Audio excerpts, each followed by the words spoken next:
दोस्तों नमस्कार, मेरा नाम संजय मग्गू है और मौजूद है देश रोजाना के डिजिटल मीडिया मंच पर। लोकसभा का चुनाव चल रहा है, 5 चरण का चुनाव हो चुका है और अब छठे चरण की बारी है। छठे चरण के चुनाव में हरियाणा की 10 लोकसभा सीटों पर भी मतदान होगा, यानी कि 25 मई को। आज 21 तारीख हो चुकी है, 4 दिन बाकी रह गए हैं। अग्नि परीक्षा है तमाम राजनीतिक दलों की, प्रत्याशियों की, कार्यकर्ताओं की और इसके साथ जनता की। सबके अपने अपने पैमाने हैं परीक्षा के, सबका अपना अपना आप कह सकते हैं कि सिलेबस है जिस पर एग्जाम होगा। लेकिन दोस्तों, ये चुनाव बहुत हटकर है, ये चुनाव कुछ अलग है। ये चुनाव कुछ इस प्रकार का चुनाव है कि जिसको शायद नेता समझ नहीं पा रहे। ये चुनाव ऐसा है कि जिसको ना नेता, ना राजनीतिक दलों के कार्यकर्ता और इसके साथ साथ ना ही रणनीतिकार समझ नहीं पा रहे कि चुनाव कैसा है। चुनाव हुआ करता है कि जब राजनीतिक दल आमने सामने टकराते हैं, लेकिन यह चुनाव ऐसा है कि जिस चुनाव को जनता लड़ रही है। यह चुनाव ऐसा है कि जिस चुनाव में जनता खुद अपने मुद्दे तय कर रही है। एक बड़ी परेशानी है भारतीय जनता पार्टी के लिए। उनकी परेशानी यह है कि बीजेपी जो चुनाव लड़ रही है, बीजेपी के लिए चुनावी मुद्दे, क्योंकि राष्ट्र का चुनाव है, देश का चुनाव है, देश की लोकसभा का चुनाव है। भारतीय जनता पार्टी ने चुनाव के लिए मुद्दे गढ़े थे राष्ट्रीय स्तर पर, देश के लेवल के। भारतीय जनता पार्टी के मुद्दों में एनआरसी था, भारतीय जनता पार्टी के मुद्दों में यूजीसी है, भारतीय जनता पार्टी के मुद्दों में यूसीसी है, भारतीय जनता पार्टी के मुद्दों में राम मंदिर है, हिंदुत्व है, भारतीय जनता पार्टी के मुद्दों में 370 है। लेकिन जनता अपने मुद्दे अलग तैयार कर रही है। ऐसा लग रहा है कि जैसे सारा चुनाव लोकल मुद्दों पर होने जा रहा है। भारतीय जनता पार्टी का मुद्दा है, भारतीय जनता पार्टी कहती है कि चुनाव केवल मोदी के नाम पर है, प्रधानमंत्री मोदी के नाम पर। और जनता ने अपना एक अलग फलसफा तैयार कर दिया और जनता कहती है कि नहीं, ये चुनाव तो आम जनता के चेहरे पर चुनाव है। प्रधानमंत्री के चेहरे पर चुनाव लड़ने की जो भारतीय जनता पार्टी की योजना थी, भारतीय जनता पार्टी ने जिस हिसाब से चुनाव को लेकर के सारी रणनीति तैयार की थी, मार्च में दोस्तों चुनाव शुरू हो गया था और सबसे पहले भारतीय जनता पार्टी ने अपने प्रत्याशी डिक्लेयर किए थे। फरीदाबाद लोकसभा के कैंडिडेट का नाम पहली ही सूची में आ गया था। हरियाणा के 6 कैंडिडेट्स के नाम, 6 प्रत्याशी भारतीय जनता पार्टी ने पहली ही सूची में दे दिए थे। लेकिन इस चुनाव को लेकर के कशमकश बहुत जोरों पर है। भारतीय जनता पार्टी के प्रत्याशी तो आ गए और सभी प्रत्याशी भी कांग्रेस के कैंडिडेट से पहले आ गए थे सभी सीटों पर।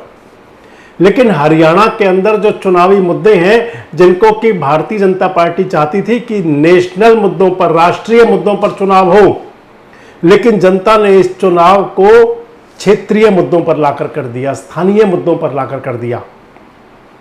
वैसे मैं केवल हरियाणा की बात नहीं कर रहा, क्योंकि इस वीडियो में हरियाणा का चुनाव नजदीक है, इसी की बात करेंगे।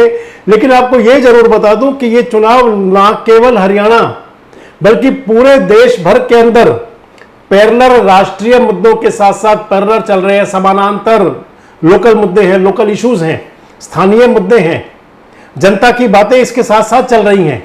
आप अगर माने तो हरियाणा के अंदर, हालांकि किसान आंदोलन का मुद्दा पूरे देश का है, खासकर उत्तर भारत के राज्यों का है, लेकिन हरियाणा के अंदर किसान आंदोलन का मुद्दा सिर चढ़कर बोल रहा है। गांवों में घुसने नहीं दिया जा रहा भारतीय जनता पार्टी के और जननायक जनता पार्टी के नेताओं और कार्यकर्ताओं को, प्रत्याशियों को। काले झंडे, विरोध, नारेबाजी, आपका गांव में आना मना है, यहां तक की बातें हैं। और जब वो जाते हैं तो फिर वहां कहीं पथराव होता है, कहीं जाते हैं तो काले झंडे दिखाए जाते हैं, कहीं जाते हैं तो गाड़ी के शीशे तोड़े जाते हैं, कहीं जाते हैं तो विरोध होता है। और मैं आपको बता दूं कि ये किसी ने सोचा नहीं था कि चुनाव में एकदम से इतना अग्रेसिव लोग हो जाएंगे। आज आप कोई लोकसभा की सीट ले लें, अगर आप मान के चलें तो केवल फरीदाबाद और गुरुग्राम 2 लोकसभा की सीटें ऐसी हैं कि जिनके कैंडिडेट्स को गांवों में खासकर किसान विरोध या इस प्रकार की बातों का सामना नहीं करना पड़ रहा, और तो बहुत बात सुननी पड़ रही होंगी, लेकिन ये मुद्दा नहीं बन रहा। और बड़ी बात यह है, ये बीजेपी की, मैंने आपको पहले कहा कि बीजेपी की परेशानी ये है कि आखिर जनता नेशनल मुद्दों पर जनता को कैसे लेके आए। हालात कुछ ऐसे बन चुके हैं जहां बीजेपी के कार्यकर्ता नेता जब मतदान के लिए जाते हैं, मतदान की अपील करने, वोटों की अपील करने जाते हैं लोगों के बीच, तो लोग उनको, बीजेपी के कार्यकर्ता और जो नीति निर्धारक है वो बात करते हैं लोगों के बीच में जाके, देखो ये 370 हट गई, तो लोग कहते हैं देखो हमारा तो खड़ंजा बना नहीं। लोग कहते हैं जाकर के देखिए जी हमने आपके लिए राम मंदिर बना दिया, भारतीय जनता पार्टी के लोग कहते हैं। बीजेपी कहती है कि अगर कांग्रेस आई तो राम मंदिर को ताला लग जाएगा। लोग उनके जवाब में कहते हैं कि हमारे तो पेट को ताला लग रहा है, रोजगार नहीं है। हालांकि जो राष्ट्रीय राजधानी के क्षेत्र का मामला है, एनसीआर का, मैं आपको बता दूं कि अगर बेरोजगारी का दंश झेलने की बात आए तो फिर आपको पूर्वांचल में, उत्तर प्रदेश में जाकर देखें। अगर आपको बेरोजगारी का दंश देखना हो तो फिर आप जाकर देखें बिहार के अंदर, आप राजस्थान में जाएं, आप पश्चिम बंगाल में जाएं, आप महाराष्ट्र में भी देख सकते हैं। एनसीआर के तो 200 किलोमीटर के अंदर ऐसी कोई समस्याएं नहीं है, लेकिन फिर भी यहां लोग मुद्दा उठाते हैं बेरोजगारी का। जब यहां पर बीजेपी के नेता कार्यकर्ता उनसे अपील करने जाते हैं कि देखिए मोदी जी के चेहरे पर वोट दीजिए, तो लोग कहते हैं कि मनोहर ने क्या किया हरियाणा के अंदर। बड़े असहज स्थिति का सामना करना पड़ जाता है उस हालात में। और जो मैं आपको बता रहा हूं कि ये चुनाव बहुत हटकर है, बहुत चुनाव अलग है। इस चुनाव में अगर देखें तो मैंने आपको अपने कई वीडियोस में बताया, जो स्थिति 200 भारतीय जनता पार्टी के लिए है, स्थिति कांग्रेस के लिए भी कोई बहुत अनुकूल नहीं है। स्थिति कांग्रेस के लिए कोई ये नहीं है कि जनता का प्यार उनके लिए उमड़ रहा है, जनता पूछ तो उनसे भी रही है। अगर पूरे हरियाणा के अंदर आप माने कि जब 10 लोकसभा की सीटें हैं, जिन 10 की 10 पर बीजेपी का कब्जा था, जिन 10 की 10 सीटों पर 2019 में कमल खिला था और लहरा कर खिला था, खिलाकर, एक रोहतक लोकसभा को सीट को छोड़ दें जहां केवल 7500 की जीत थी, बाकी किसी भी सीट पर लाखों से कम की जीत नहीं हुई थी। हर सीट पर लाखों में जीत थी। 1.5 लाख, 2 लाख, 3 लाख, 4 लाख, 5 लाख, 6 लाख, 6.5 लाख। फरीदाबाद की जीत तो देश में तीसरे नंबर पर थी, 6.5 लाख के आसपास। इस लिहाज से इस सबको देखते हुए जहां भारतीय जनता पार्टी के नेताओं को यह है कि आखिर जनता नाराज है तो कितनी नाराजगी है, समझ नहीं पा रही।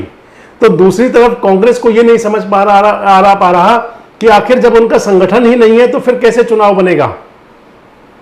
कांग्रेस के नेता, इसलिए मैंने आपसे कहा था ये चुनाव जनता का है, ये चुनाव जनता लड़ रही है, इसलिए मैंने आपसे वीडियो के शुरू में कहा था। और जब जनता चुनाव लड़ती है दोस्तों तो मुद्दे, नेता, संगठन सब गौण हो जाता है। अगर किसी नेता के लिए जनता उठ जाती है, मैं क्षेत्र की बात करूं, राज्य की बात करूं, जिले की बात करूं या पूरे देश की बात करूं, भारतीय जनता पार्टी के लिए बड़ा सा फैक्टर है मोदी फैक्टर, जिस पर वो पूरे अब एक बार से, अब क्योंकि 3 दिन रह गए हैं, राष्ट्रीय स्वयंसेवक संघ के कार्यकर्ता मैदान में उतर चुके हैं और आरएसएस चुनाव के अंतिम दौर में अपनी एंट्री मारता है। अब आरएसएस की एंट्री भारतीय जनता पार्टी को कितनी संजीवनी देगी, क्योंकि विरोधाभास यहां भी है। भारतीय जनता पार्टी के अंदर जो शीर्ष नेतृत्व है, जेपी नड्डा साहब, उनका एक बयान, हम उसकी पुष्टि नहीं करते, वो वायरल कई जगह हो रहा है कि आरएसएस की हमें जरूरत नहीं है। तो आरएसएस कितने मन से काम कर रहा होगा, राष्ट्रीय स्वयंसेवक कितने मन से काम कर रहा होगा। लेकिन जहां ये अग्नि परीक्षा भारतीय जनता पार्टी की है, मोदी की है, बीजेपी के नेताओं कार्यकर्ताओं की है, तो अग्नि परीक्षा ही आरएसएस की है, क्योंकि 100 साला महोत्सव आ चुका है। 100 साला, सदी, एक शतक आरएसएस का होने जा रहा है।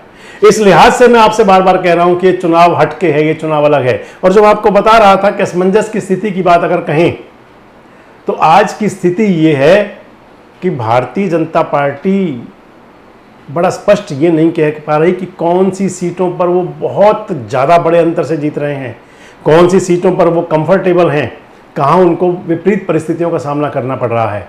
हालांकि गुरुग्राम को लेकर के और करनाल को लेकर के तो कहा जाता है कि वहाँ कंफर्ट स्थिति है, लेकिन बाकी हरियाणा का क्या? ऐसे ही कांग्रेस आराम से कह तो लेती है कि रोहतक और सिरसा बड़े कंफर्ट हैं, तो कांग्रेस के लिए बाकी हरियाणा में क्या? इसलिए मैं कह रहा हूं कि ये चुनाव जनता ने नेताओं को, राजनेताओं को, पॉलिटिकल पार्टीज के जो कैंडिडेट्स हैं, उनके वर्कर हैं, समर्थक हैं, स्टार प्रचारक हैं, आने वाले जाने वाले, इन सब को असमंजस की स्थिति में रखा हुआ है। और दोस्तों सबसे बड़ी बात फिर वही दोहरा रहा हूं कि इस चुनाव में जहां विपक्ष के नेता, खासकर इंडिया अलायंस के जो लोग हैं, वो तो अपने एक मुद्दे गढ़ने में कामयाब हो गए कि लोकल मुद्दों पर लेकर के आ गए। लेकिन भारतीय जनता पार्टी के नेता जिन्होंने कि राष्ट्रीय मुद्दों पर चुनाव लड़ने की मुहिम छेड़ी थी, वो भी कहीं उनके जाल में फंस गए विपक्षी नेताओं के, और अब वो कैसे निकलेंगे इस पर नजर रहेगी। वैसे आपको क्या लगता है कि क्या हरियाणा के अंदर चुनाव में मतदाताओं को राष्ट्रीय मुद्दे ज्यादा प्रभावी करेंगे और या फिर वो क्षेत्रीय मुद्दों पर भी ध्यान देगा? आपको क्या लगता है कि क्या राम मंदिर धारा 370 यानी कि जो कश्मीर के लिए, इसके साथ साथ समान नागरिक संहिता और ये सब जो है एनआरसी, सब कुछ जो है, क्या ये बीजेपी के पक्ष में पूरा माहौल बना देंगे और या फिर क्षेत्रीय मुद्दे सिर उठाए खड़े सामने नजर आएंगे? क्या मोदी फैक्टर पूरे हरियाणा में अच्छे से प्रभावी होगा और या फिर क्या लोगों का मनोहर लाल जी जो हरियाणा की सरकार के मुखिया थे उनके प्रति कोई गुस्सा छलकेगा? कमेंट्स बॉक्स में जरूर बताएं। जुड़े रहें हमारे साथ, देखते रहे देश रोजाना। हमारे साथ जुड़े रहने के लिए देखते रहिए देश रोजाना का यूट्यूब चैनल, सब्सक्राइब कीजिए। साथ ही देश रोजाना की खबरें सबसे पहले देखने के लिए प्रेस कीजिए बेल आइकन।